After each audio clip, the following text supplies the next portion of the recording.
Well, good morning, sweet friends. It's Crazy Cheap Chick.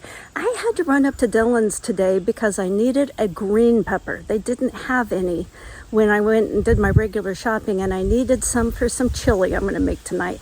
And of course, I always find a couple other things while I'm there. So if you want to see what I found, come along. And if you want to stick around, then I am going to make some chili and I'll show you how I make it. It's award-winning. I wanted you to know I took your advice. Several people commented that I should go back to Dillon's and try to get that $6 back that they overcharged me on those really expensive tortillas because I thought they were buy one, get one free, and they both rang up full price. So I went back this morning because I needed a green pepper, and they had no green peppers when I was there a couple of days ago, and they told me they've been having trouble getting vegetables in, and they were low on a lot of vegetables.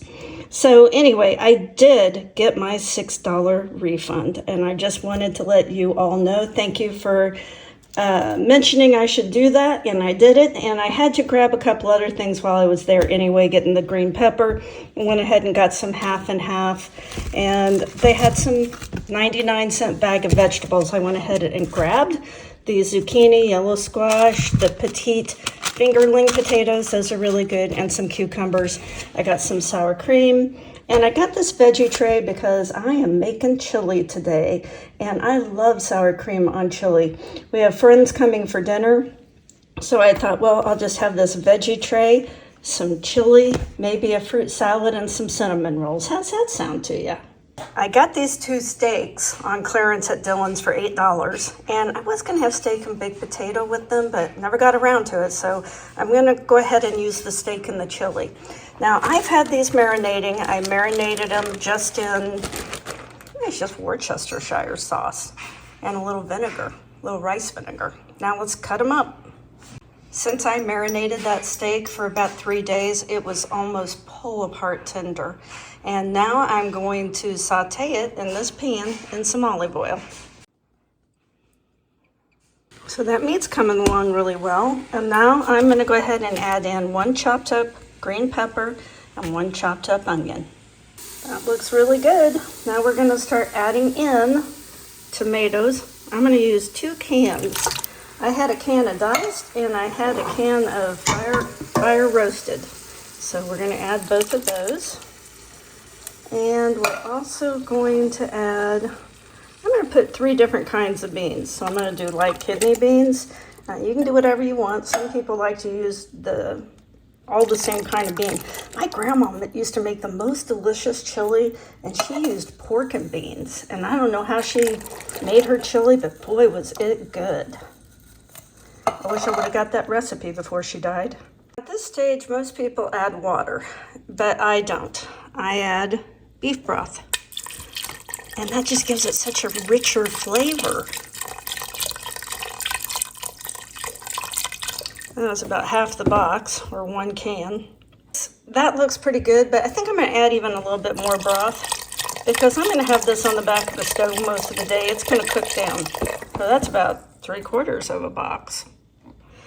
And now I'm going to add some seasoning. I'm going to put some garlic in. Now, a lot of people add the garlic when they cook the meat and the vegetables. I don't think it makes a huge difference myself. Oh, if you don't like garlic, don't put it in. I don't usually buy those commercial chili package mixes. I'm just going to use this Stone Mill steak seasoning. You recognize it from Aldi's, I'm sure. So it's just like a seasonal. I don't like my chili really spicy. I don't like it super spicy, but I do add a little bit of chili powder. Now, if you do like it spicy, use Rotel tomatoes. Oh, I guess I might as well just add the rest of that. It'll cook down, and what am I going to do with that tiny amount of broth? So I ended up using a whole box of broth. Okay, now we're going to add the secret ingredients. Barbecue sauce, sweet barbecue sauce.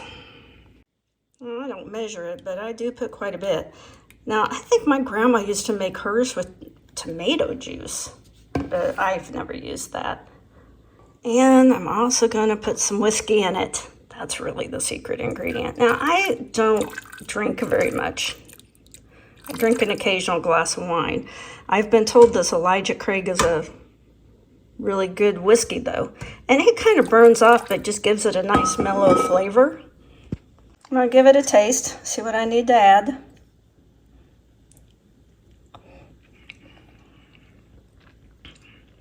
That's not too bad right there. I think I will add just a little bit more barbecue sauce. And maybe a little bit of salt. You know, every batch of chili I make seems to come out a little bit different. Some people make really delicious, I've had all kinds of chili. I've had really delicious chili and I've had some really bad chili. The last thing I'm going to add is just a little bit of brown sugar. And not very much because you don't want it super sweet, but you need it's just a little bit of sweet, I think. You know, that's tasting fantastic, but just in memory of my grandma, I decided to go ahead and add another can of beans, pork and beans. Her chili, I mean, it was unique. It was really fantastic. So most people use all the same beans. I like to put a variety in. Now I am going to put my stove on about 2 and let it cook down this afternoon. It's going to make the house smell great. Now we live in the Midwest, and in the Midwest it's considered inappropriate to not have cinnamon rolls with your chili. And there's the finished product. I love chili with cheese and a little sour cream, just a few Cheetos and some avocado. How do you like your chili? Well guys, thanks for watching all the way to the end. I really appreciate it. Now you know, as a reward or a punishment, I'm not sure which, I always tell you a story at the end. And I don't know what it is, as you get older, sometimes just random memories pop into your head. And this morning I was doing some vacuuming because we're having company.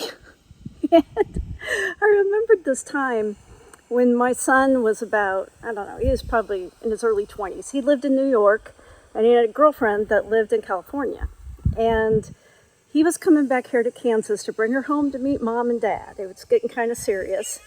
And he was really nervous about it for some reason. And so he arrived first and he walked in my house and he kind of looked around and he's like, oh, okay, things look great. Things look great. You even put those lines in the carpet. Thanks. Well,